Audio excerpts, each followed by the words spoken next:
Allora, riprendiamo un po' il discorso. Le riforme che sono state annunciate, cioè adesso, per adesso non è stato ancora attuato nulla di riformante, che però sono state un grossissimo, sono un allettamento per moltissimi.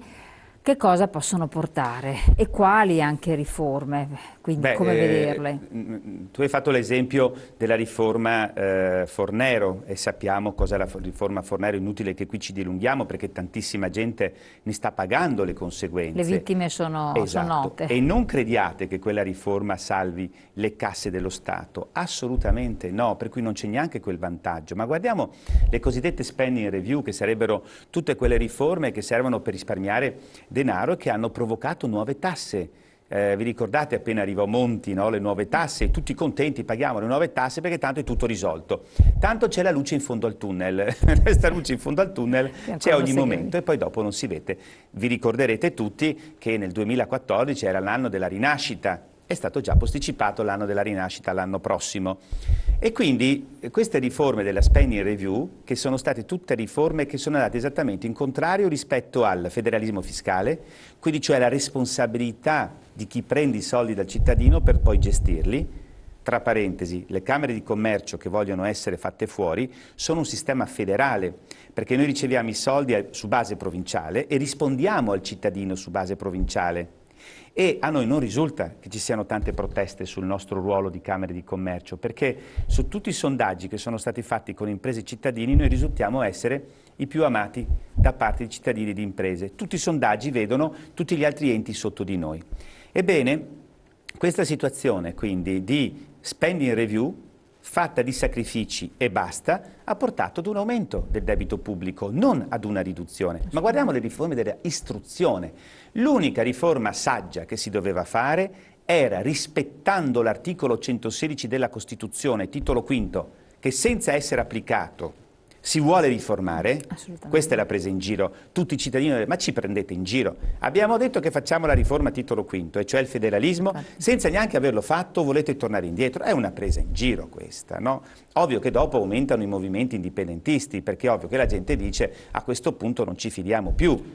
Ma la riforma delle riforme delle istruzioni, invece di essere quindi una riforma di portarle su base regionale, come la sanità, certo. per cui le scuole sono fredde, le scuole sono sporche, perché devo andare al Ministero? Risolvo i problemi a livello locale, non posso pensare di dover andare a disturbare un alto funzionario ministeriale per un problema di questa natura, dovrei risolverlo su base locale. Quella riforma non è stata fatta, invece riforme una dietro l'altra, se voi sentite gli insegnanti, ma se si sentono anche le famiglie, chi ha figli a scuola, gli insegnanti protestano perché non fanno in tempo ad applicare una riforma che già ne arriva un'altra, senza capire poi se sono utili.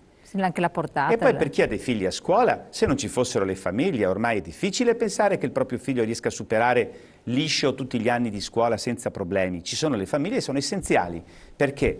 Perché quando il sistema pubblico non funziona più, alla fine per fortuna subentrano finché possibile le famiglie, ma finché possibile perché i costi sono alti. Quindi questi sono tre esempi con la Fornero di riforme che non funzionano. Vedrete la riforma delle province. La riforma delle province non servirà a nulla, avrà creato solo confusione. Quella delle comunità montane non ha risolto nessun problema di finanza pubblica.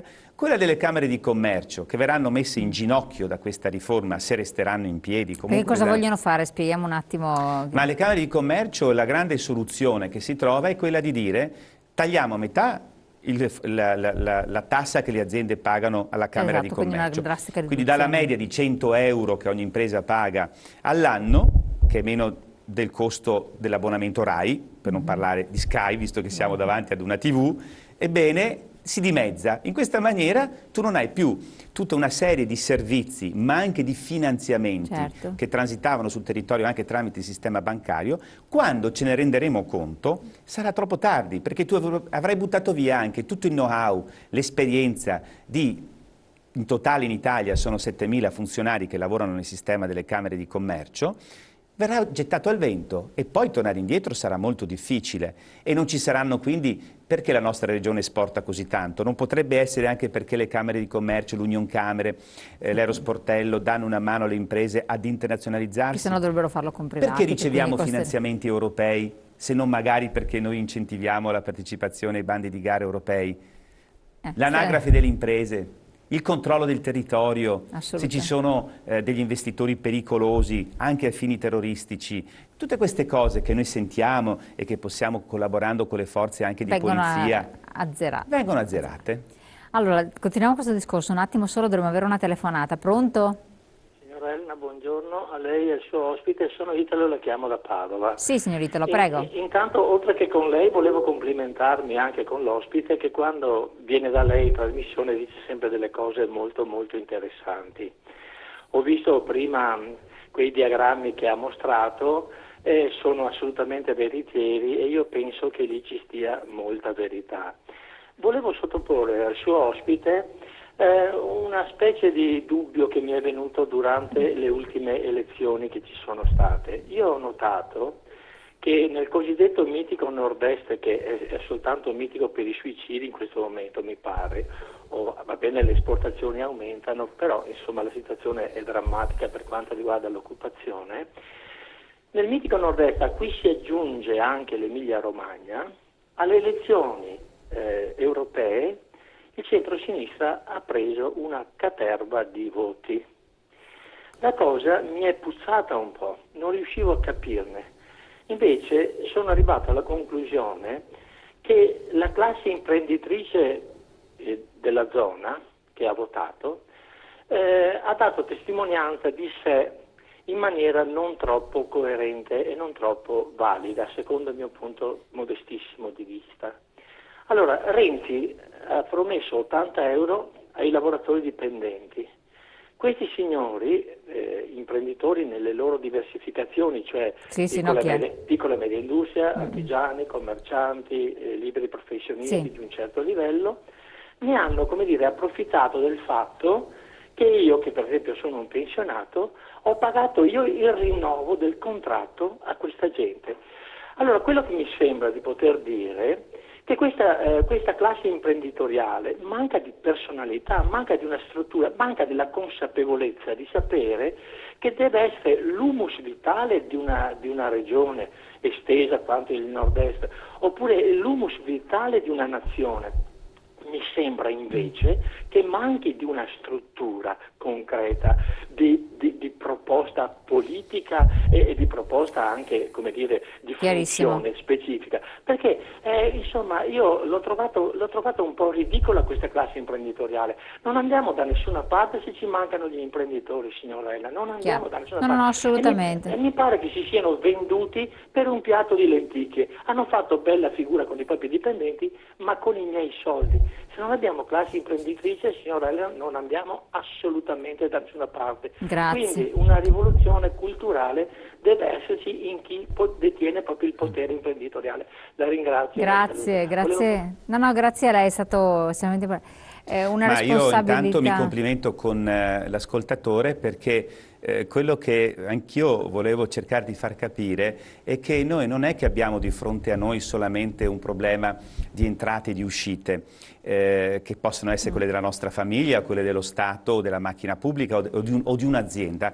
Noi abbiamo prima di tutto davanti a noi un problema di carattere culturale, un problema antropologico, un problema di valori, un problema di capire meglio ciò che è bene e ciò che è male, che è uno dei fattori che sono assolutamente determinanti nella vita e nella gestione della vita di una società. Non è semplice però per una persona che magari è presa dal quotidiano, non ha un livello culturale adeguato. L'intervento invece è intelligente, è interessante senza dubbio, perché dice che cosa? Noi siamo, le Camere di Commercio sono la casa delle imprese, per cui noi ovviamente abbiamo un occhio particolare nei confronti del mondo dell'impresa.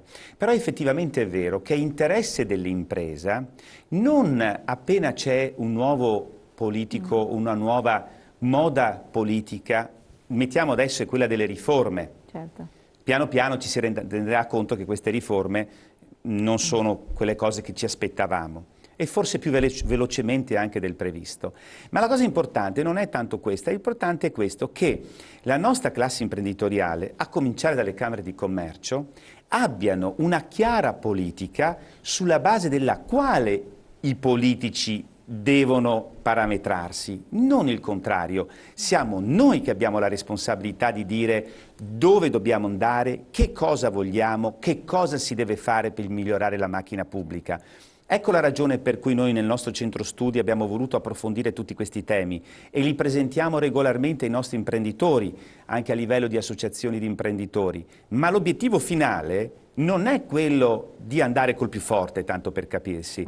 L'obiettivo finale è che se noi vogliamo salvare la nostra società, l'impresa senza la quale, come diceva l'ascoltatore, non si va da nessuna parte, perché l'impresa ha una funzione sociale, crea posti di lavoro. Poi c'è qualche imprenditore che va fuori da questa logica o che si comporta male, ma l'impresa, mediamente parlando, ha una funzione sociale perché crea posti di lavoro e dà ricchezza al territorio. Dobbiamo andare oltre la ricchezza, noi dobbiamo essere produttori di cultura, produttori di comportamenti, produttori di politica, quindi, ma di alta politica, non la politica che guarda solamente pago o non pago quella tassa. Io devo capire nel mio sistema che cosa devo fare, ecco perché i nostri studi, ecco perché i nostri siti dove si possono trovare questi studi, osservatoriofederalismo.eu è uno di questi, per riuscire a definire quello che io voglio e sulla base del quale sono i politici. Noi deleghiamo i politici, non è il contrario, quindi sono loro che devono fare quello che noi diciamo, non il contrario. E purtroppo, ecco, anche il sistema della mancanza delle preferenze è un sistema che mina alla base proprio la democrazia nel nostro sistema. Insomma, per avere democrazia bisogna conquistarsela, come anche l'autonomia. E per conquistare democrazia, autonomia e quindi anche il benessere, bisogna combattere nel pubblico tanto quanto il singolo imprenditore combatte nel privato per portare a casa il profitto, per portare a casa posti di lavoro e per vendere i propri prodotti. Lo sforzo è lo stesso, però bisogna, ecco, essere noi la guida, non essere guidati. Questa è una responsabilità importante e l'ascoltatore credo che l'abbia individuata molto bene. Quindi una presa di coscienza, di consapevolezza e forse anche che non c'è ancora, che viene a mancare completamente a questo punto da parte anche dei... Ma io devo anche però sempre giustificare la situazione, guardiamo tanti piccoli imprenditori, perché questo dovrebbero fare le aziende più grandi, avrebbero mezzi e risorse per fare questo. Forse non sono anche interessati e non credo che lo stiano facendo. Infatti. Quelli che stanno più però, che possono essere più giustificati se non lo fanno, sono le imprese più piccole, sono i microimprenditori, perché hanno dei sistemi più piccoli, hanno da pensare, non hanno l'ufficio legale, lo fa un esterno, l'ufficio commerciale, piccola cosa, sono piccoli, no? Non hanno, quindi sono giustificati, allora dovrebbero a livello di associazioni, no, individuare queste forme di partecipazione attiva, chiamiamole così, alla vita politica del nostro comune, della nostra provincia, della nostra regione, quindi del nostro paese e anche poi a livello europeo, perché tutto comunque deve partire dal territorio. Esatto, vediamo, mi sa che manca ancora un minutino, possiamo parlare, perché dopo c'è la pubblicità. Però c'era un dato che io volevo ancora sottolineare. Diciamo il dato, sì. C'era un dato che quando noi parliamo di non avere quella concentrazione di ricchezza alla quale, ahimè, stiamo assistendo sempre di più, vediamo subito che più ricchezza, concentrazione di ricchezza c'è, più povertà c'è. Esatto. Allora, guardiamo per esempio a casa nostra.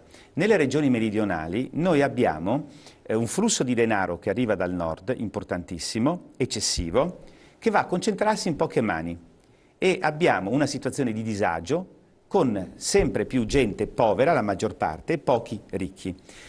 Nel invece Veneto, per esempio, il benessere, noi studiamo il benessere, non è il solo PIL, ma il benessere anche, aumenta perché la differenza di ricchezza è molto più bassa. Ma il paese che attualmente si sta meglio, e si sta meglio perché la ricchezza è meno forte, la differenza di ricchezza è meno forte, è la Germania.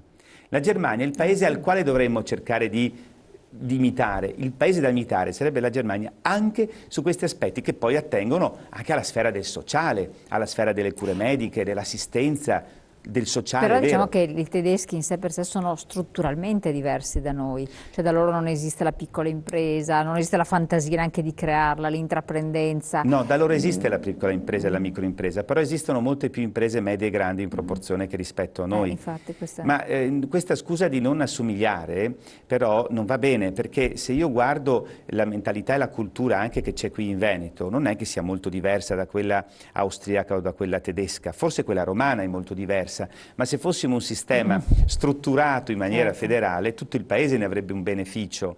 Noi siamo in una situazione in cui invece tutto deve essere uguale, tutto deve essere armonizzato, tutto deve essere omologato, non c'è assoluto rispetto e si dà la colpa all'Europa.